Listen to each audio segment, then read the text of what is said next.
உங்கள் favourite TV ஷோக்களை இனி miss பண்ண தேவையில்லை. ZEE5 இல் முற்றிலும் இலவசமாக காணுங்கள், இங்கேயும் எப்பொழுதும். என்னாச்சு லேக்கா? தமன்னா, ராணி சொன்னது எல்லாமே உண்மைதான். ஐயோ, இந்த புக்ல இருக்கிறது தான் அச்சு பேசுறாம சொல்லிருக்கா. அப்படின்னா அந்த நவநாக பூஜை செஞ்சா அவளால என்ன கட்டுப்படுத்திட முடியும். என்ன சொல்றீங்க லேக்கா? ஆமா தமன்னா, நான் சித்தார்த் பின்னாடியே போனேன்ல, அவன் அந்த குடில்ல ஒரு வேலையை செஞ்சான்.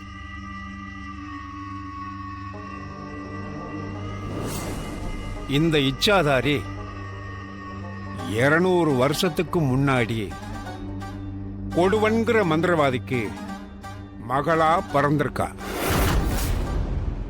அந்த பிறவியில தான் அவ பேரு மோகினி.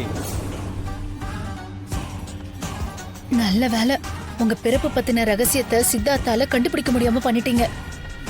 இல்ல தமன்னா, சித்தார்த் கிட்ட அந்த கிழவன் இந்த ஓலைச்சுவடியோட ஜெராக்ஸ் இருக்கு, அதை பார்த்துட்டு உங்களுக்கு போன் பண்ணி சொல்றேன்னு சொல்லியிருக்கான். ராணி அடுத்தடுத்து ஒவ்வொரு வேலையும் செஞ்சுட்டு இருக்கா. இதெல்லாம் எப்படி தடுக்க போறீங்க? நாளைக்கு அந்த பூஜையே நடக்காது தமன்னா. அதுக்காக சில வேலைகளை செஞ்சு முதல்ல தடுக்கணும். இதுக்கெல்லாம் முன்னாடி எனக்கு ஒரு குழப்பம் இருக்கு, அதை முதல்ல கிளியர் பண்ணிட்டு வந்துடுறேன். இந்த புக்கை ரொம்ப பத்திரமா வச்சுக்கோ.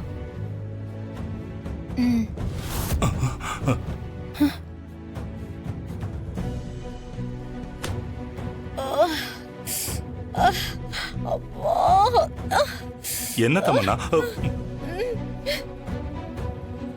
என்ன அடி அடிச்சான் தெரியுமா? அவன் ரொம்ப வலிக்குதா? நாசமா போறவன் அவ்வளவு அடி அடிச்சான். அறிவு இருக்கா உங்களுக்குலாம்? நல்ல வேளை தமன்னா, நான் மட்டும் அங்க போயிருந்தேன்னு வச்சுக்கேன் அவங்கள. இல்ல இல்ல, நான் அங்க போயிருந்தேன்னா உன்னை விட பலமா அடி வாங்கியிருப்பேன்னு சொல்ல வந்தேன். தப்பிச்ச. எது சொன்னாலும் இப்படி முறைக்கிறா. அவன் கையில கிடைச்சும் தப்பிச்சு போயிட்டான். உனக்கு அந்த புக்கு போனதுல வருத்தம் இல்லையா ராணி? யோ அத்தை உடையா பாத்துக்கலாம். நான் தான் சொன்னனே, அந்த புக்க நான் அக்கு வேற ஆணி வேற பஸ்டேன்னு. ஆனா இம்மா கஷ்டப்பட்டு அந்த ஏட்டை வச்சு அந்த இச்சாதாரியோட பிறப்போட ரகசியத்தை தெரிஞ்சுக்கலான்னு பார்த்தா அது முடியாமலே போயிச்சேயா. அந்த ஏடு என்ன ஆச்சு, அது உள்ளார என்ன இருந்துச்சுன்னு ஒண்ணுமே புரியலையா.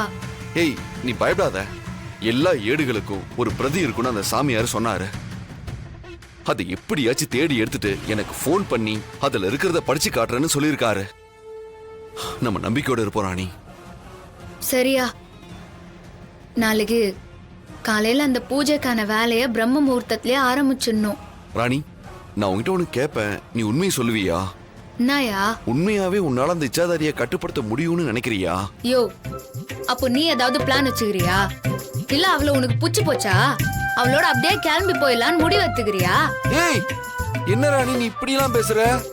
பின்ன என்னையா, நானே எப்படியாவது அதாண்ட சண்டை போட்டு உன்னை மீட்டு கொண்டு வந்துடலான்னு பிளான் பண்ணிருக்கிறேன். நீ என்னடானா ரொம்ப கூலா அதை ஜெயிக்க முடியுமான்னு கேட்டுருக்கிற. கொன்றுவேன் கொன்னு உன்ன இல்ல அந்த இச்சாதாரிய.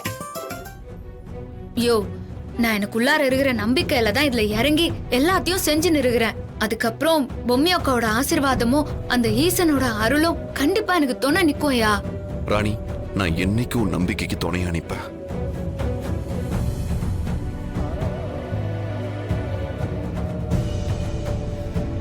ZEE5 ஆப்பை டவுன்லோட் செய்து அனைத்து எபிசோடுகளையும் இலவசமாக பாருங்க.